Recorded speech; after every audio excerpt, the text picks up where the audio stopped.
মাধ্যমিকে 2027 সালে বাংলা বিষয়ে তোমাদের একটি নাটক আছে। নাটকটির নাম হচ্ছে সিরাজদৌল্লা। হয়তো তোমরা পড়েছো এই সিরাজদৌল্লা নাটক।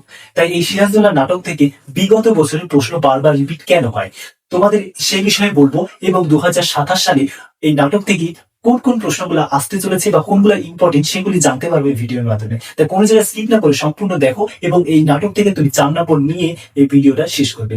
কারণ আমি যে প্রশ্নগুলো বলছি সেগুলি বিগত বছরের এসছে, তার প্রমাণ সহ আমি দেখিয়ে দেবো। কিছু প্রশ্ন রেখেছি এবং আমি তোমাদের 2026 সালের প্রশ্ন দেখাচ্ছি কোনগুলো এসেছে। 2026 সালে তোমাদের নাটক থেকে এসেছে, তোমাকে আমরা তোপের মুখে পুড়িয়ে দিতে পারি। কাকে উদ্দেশ্য করে বলা হয়েছে? 1 নম্বর প্রশ্ন, বক্তা এমন বলার কারণ কি। 2 নম্বর প্রশ্ন দেখো, জাতির সৌভাগ্য, সূর্য আজ অস্তগামী অস্তচলগামী বক্তাকে। এই দুটি প্রশ্ন দেয়, যে কোনো একটা লিখতে হবে পূর্ণমান 4। এবং তোমাদের জন্য আমি এখানে সিরাজদৌল্লা নাটক থেকে 4 নম্বরে মোট হচ্ছে কি 7টা প্রশ্ন রেখেছি। এই 7টা প্রশ্ন যদি তুমি রেডি করতে পারো, তাহলে এই সিরাজদৌল্লা নাটক থেকে 2027 সালের জন্য তোমাদের কোনো চিন্তা নেই। এবং বিগত বছরের প্রশ্নগুলি এখানে বারবার রিপিট করে কেন? কারণ এই একটি পার্টিকুলার চ্যাপ্টার থেকে তোমাদের প্রতি বছর দুটো করে প্রশ্ন দেয় এবং দুটো করে প্রশ্ন দিতে যে কোনো একটা লিখতে দিচ্ছে। তার মানে একটা পার্টিকুলার চ্যাপ্টারের ভিতরে কতগুলি প্রশ্ন থাকে? হয়তো 25 থেকে 30টা। তাহলে এই 25 থেকে 30টা যদি প্রতি বছর দুটো করে দেয়, তাহলে প্রশ্নগুলা ঠিক কয়েক বছরের ভিতরে শেষ হয়ে যাচ্ছে, আবার রিপিট হয়। তাই এই কারণে এই সিরাজদৌল্লা নাটক থেকে বারবার প্রশ্ন রিপিট হয়। দেখো, আমি তোমাদের প্রথমে একটা প্রশ্ন লিখেছি। 1 নম্বর প্রশ্ন দেখো, এইবার হয়তো শেষ যুদ্ধ। কোন যুদ্ধের কথা বলা হয়েছে?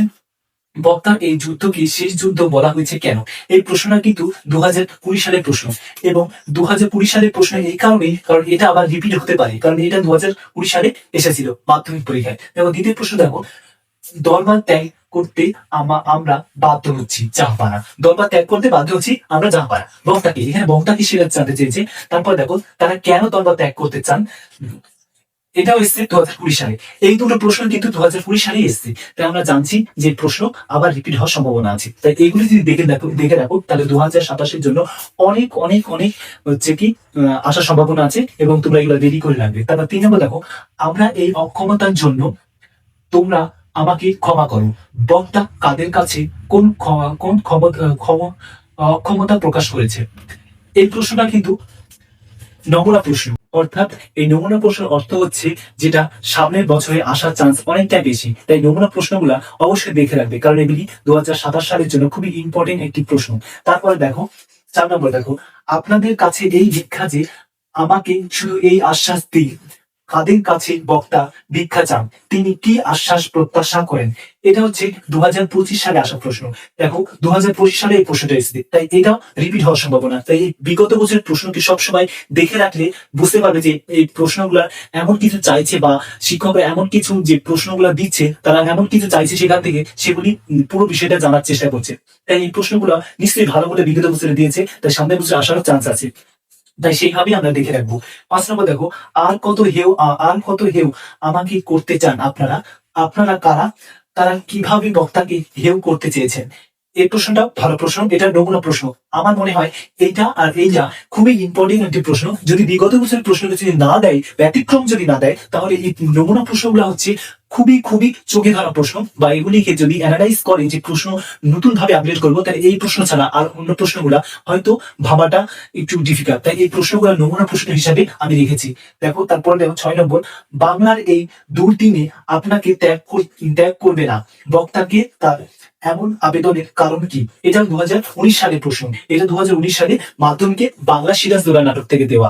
দেখতেই পাচ্ছ, তাহলে এই প্রশ্নটা রিপিট হতে পারে। অনেক বছর হচ্ছে 2019 সাল, তার মানে এদিকে 27 সালে হলে প্রায় 8 বছরের মাথায় রিপিট হতেই পারে, না হওয়ার কিছু নাই। আবার এই প্রশ্নটাকে আর ভাবে দিতে পারে, যেমন দুদিন আর সুদিন। দুদিন বলতে কি বোঝো এবং সুদিন বলতে কি বোঝো? এই নাটকে যে দুদিন এসেছিল এবং সুদিন, এর মধ্যে পার্থক্য বা এটা বলতে কি বোঝো, এবার প্রশ্নটা দিতে পারে। তাই সবভাবে রেডি করে রাখবে। আর এটা 2019 সালে এসছে। প্রশ্নটা যদি একটু ঘুরিয়ে দেয়, তাহলে ওইভাবে লিখবে। তারপর দেখো, এটা হচ্ছে বিগত 2-3 বছর, এবার 2024 সালে আসা প্রশ্ন। তোমাদের কাছে আমি লজ্জিত, বক্তাকে তিনি লজ্জিত কেন? এটা 2024 সালে এসছে, তাই এই প্রশ্নটাও ভালো প্রশ্ন। যেগুলো নমুনা প্রশ্ন সেগুলো অবশ্যই দেখে রাখবে। সেগুলি যদি বিগত বছরকে যদি রিপিট না করে তাহলে অবশ্যই নমুনা প্রশ্নগুলো দেবে। আর রিপিট করলে সবসময় পুরনো প্রশ্নগুলাই দিয়ে থাকে।